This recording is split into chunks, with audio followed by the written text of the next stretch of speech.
Buenas tardes, vamos a desarrollar el tema traumatismo en odontopediatría.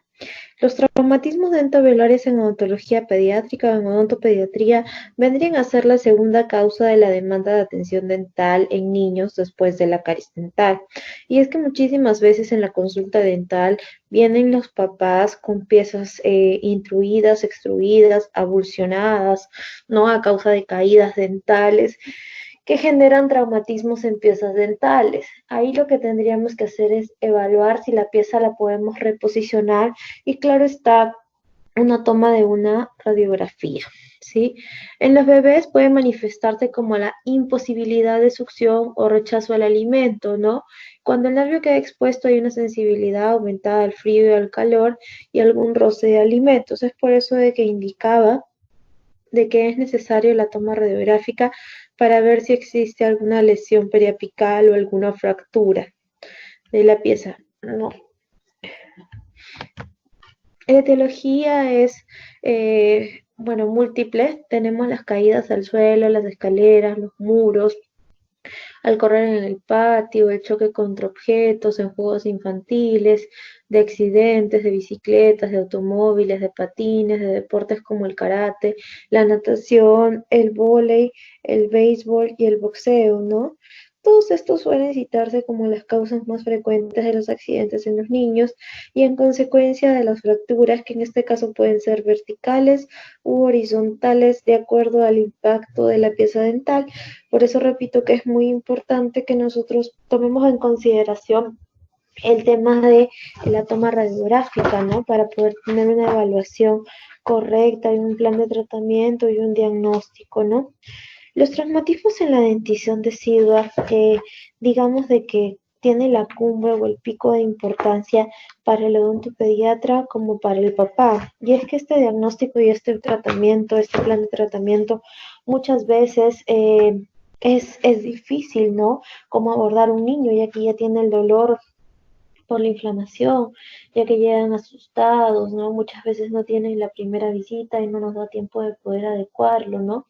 Entonces es importante que no con el paciente tengamos la calma, hay que mantener las heridas sangrantes con una solución salina o simplemente con agua corriendo.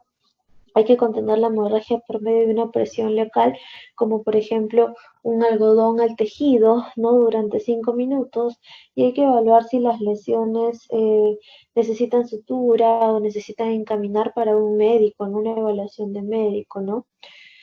El diagnóstico y el abordaje del paciente pediátrico depende mucho de la habilidad del profesional y es importante establecer un protocolo para el atendimiento de esta paciente, ¿no? Ahora, primero hay que tomar conciencia de lo ocurrido, hay que tranquilizar a los papás o a los acompañantes, ¿no? Porque muchas veces se tornan nerviosos. Hay que trabajar mucho el condicionamiento psicológico del paciente para poder llegar a un abordaje odontológico definitivamente. Hay que realizar la anamnesis, los exámenes visuales, radiográficos, limpiar y examinar los tejidos blandos, evaluar la extensión del traumatismo, realizar el tratamiento de manera inmediata y aconsejar sobre las instrucciones tanto en dentición decidua como en permanente, ya que muchas veces los traumatismos llegan a tener consecuencias hasta la dentición permanente. Ahora vamos a hablar más adelante. También es importante realizar exámenes de control, ¿no? Y como venía diciendo, a pesar del traumatismo dentario no constituir una urgencia odontológica, aquí tenemos que decidir bajo evidencia científica la viabilidad de intervenir inmediatamente o en una segunda sesión, ¿no? ¿Por qué? Porque de repente el paciente no se encuentra preparado para la terapia necesaria y tendríamos que hacer primero un abordaje psicológico con el paciente pediátrico, ¿no? Ahora, en accidentes más severos como politraumatismos y riesgo de traumatismo craneofacial, hay que encaminar a un pronto socorro para poder recibir el tratamiento pertinente definitivamente y ahí nos olvidamos de el tema psicológico, ¿no? Ahora, en el histórico ontológico deberían de utilizar las preguntas como cuándo, ¿no? Verificamos el tiempo ocurrido del traumatismo hasta la llegada a nosotros, dónde, ¿no? ¿Dónde fue? ¿Cómo fue también? cuáles son los síntomas actuales que el paciente presenta, también es importante que nosotros los registremos. Para eso se aconseja que tengan una ficha de trauma, ¿no? Particularmente yo trabajo con una ficha de trauma muy aparte de la historia clínica, ¿no? Y es que usted puede crear en la historia clínica también sus fichas anexadas, ¿no? Con obviamente su colegiatura. Eh, ¿Cuáles son los otros síntomas que existen, ¿no? Y si hubo pérdida total del diente es necesario, ¿no? Para ello hay que realizar un examen extrabucal de los tejidos blandos, hay que palpar la cara identificando laceraciones, hematomas, sangrado, pérdida de audición de repente, los huesos, no hay que pasar netamente si existe algún escalón o una fractura ósea, el ATM también hay que palparlo, hay que palpar los movimientos excursivos para la mandíbula y hay que restringir el desvío de la abertura con el cierre mandibular, ¿no? Definitivamente. Otro punto importante es el examen intrabucal que nosotros deberíamos de realizar, ¿no? Tiene que haber de todas maneras un examen intrabucal de los tejidos blandos, de los dientes y de los tejidos óseos. Y el examen radiográfico para poder tener una conciencia necesaria, ¿no? Eh, existen muchísimas clasificaciones dentro de las lesiones o el tipo de trauma del traumatismo en la dentición decidua. Antes de poder pasar a ello, vamos a trabajar un poco el tema de los factores que caracterizan el impacto en los golpes de los dientes. Tenemos la fuerza de golpe, la elasticidad del objeto, la forma del objeto con el cual fue causado, ¿no? Cuando el objeto obviamente es agudo, va a ocasionar un trauma localizado y una fractura de corona. Si el objeto es romo, tiene que tener una resistencia de la fuerza a nivel coronal que provoca el golpe pase a nivel apical, provocando una luxación o una fractura de raíz en dirección de la fuerza, ¿no? La fuerza es perpendicular al eje longitudinal del diente, se producirán obviamente líneas de fracturas. En la elasticidad del objeto, a mayor elasticidad del objeto, menor riesgo de fractura del diente, pero mayor riesgo de luxación alveolar. Esto es muy importante que usted recuerde. En la fuerza del golpe, los golpes producidos a gran velocidad y de poco cuerpo producen fracturas coronarias, y los golpes de menor velocidad y con gran cuerpo producen daño a nivel de tejido periodontal. Lo que hablábamos, ¿no? La historia clínica o la historia médica es muy importante, los antecedentes personales patológicos que nosotros hablábamos en la primera fase de este curso, la historia odontológica, la fecha de traumatismo, la localización, el tipo de fractura, la causa del traumatismo. Ha presentado algunos signos o síntomas como cefalea, náusea, vómitos, pérdida de la conciencia, amnesia, cuándo, cómo, dónde, lo que ya vi, eso es muy importante, cuándo, cómo, dónde, historia del dolor, extraoral, esqueleto facial y ATM definitivamente, intraoral, tejidos blandos de la boca, ¿no? Examen clínico, examen odontológico. Ahora sí pasamos a lo que es la clasificación del trauma dentroalveolar, las lesiones de los tejidos dentarios y duros de la pulpa, ¿no? Tenemos la fractura incompleta, la cual afecta al esmalte sin pérdida de sustancia, la fractura coronal no complicada, la que afecta el esmalte y la dentina, la fractura coronal complicada,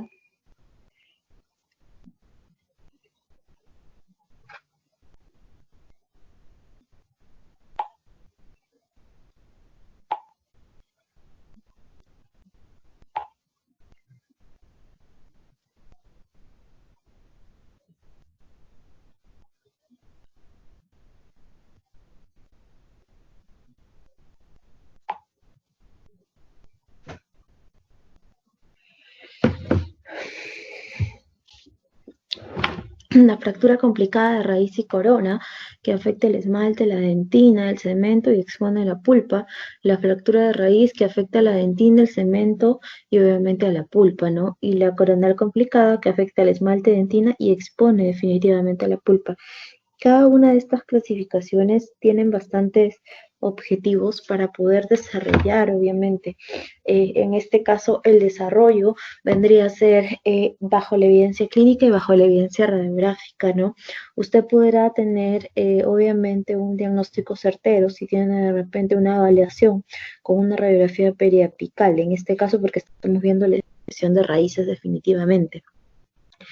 La concusión en tejido periodontal afecta al tejido de soporte y hay una sensibilidad a la percusión sin movilidad ni desplazamiento. También tenemos una subluxación que afecta estructuras de soporte y hay aflojamiento sin desplazamiento. Una luxación que puede ser intrusiva, extrusiva o lateralizada. Y la avulsión del diente, que es la mayoría de causas en las cuales vienen los pacientes pediátricos, ¿no? Ahí habría que evaluar riesgo-beneficio. Lesiones de hueso de sostén, tenemos la conminución, de la cavidad alveolar, asociada a una luxación intrusiva, la fractura de pared alveolar, en este caso vestibular o lingual, la fractura del proceso alveolar, que puede afectar la cavidad, la fractura del hueso bucal maxilar o mandibular. Y la clasificación dentro de la encía mucosa-oral estamos la laceración, la contrusión y la abrasión. En este caso, estos tres tipos de temas contribuyen muchísimo a establecer definitivamente una evaluación correcta de una manera indicada, ¿sí? Entonces, en cuanto a lo que es la clasificación del trauma dentro alveolar, hemos desarrollado todas las clasificaciones que podríamos tenerlas, ¿no? Es muy importante que usted diagnostique bajo radiografía. Ahora, hace un momento tendríamos unas consideraciones finales. El papel de la odontopediatría en el atendimiento de los traumatismos en pacientes es fundamental porque es importante esclarecer a la población, expresar a los papás y a los profesores sobre la posibilidad de la ocurrencia, ¿no? Las formas de prevención, las providencias que deben ser tomadas, atenuar las consecuencias y que el trauma pueda acarrear la dentición decisiva y permanente. Para poder comentar un poco, tuve un caso de trauma hace poco, hace un mes, ¿no? El paciente, la mamá refiere que el paciente a los 3 añitos se cayó del coche del bebé, ¿no? Bueno, obviamente fueron avulsionadas las piezas deciduas. En este caso, el paciente tiene 9 años y todavía no erupciona la pieza 2.1. A la toma tomográfica existe la pieza 2.1, porque obviamente con rayos X panorámicas y periapical no podríamos encontrar la localización de la pieza. Entonces se mandó una tomografía de control para poder ver y en corte transversal la pieza se encuentra ubicada. Entonces, en este caso, lo que nosotros tendríamos que hacer es una cirugía y un trabajo multidisciplinario con el ortodoncista y con el cirujano, porque lo que hay que hacer es bajar o traccionar el diente con un botón y un anclaje para que la pieza baje. El problema es de que debido al traumatismo y la etiología nos basa en evidencia científica que la pieza a la toma tomográfica en el informe me sale de que tiene una hipoplasia, ¿no? Entonces hay un defecto de esmalte. Es difícil rehabilitar la corona, pero no es imposible. Entonces, todas estas cosas y esta historia de trauma es muy importante para que usted pueda evaluar. Yo recomendaría ahondar más en la literatura para que usted pueda esclarecer conceptos, ¿sí?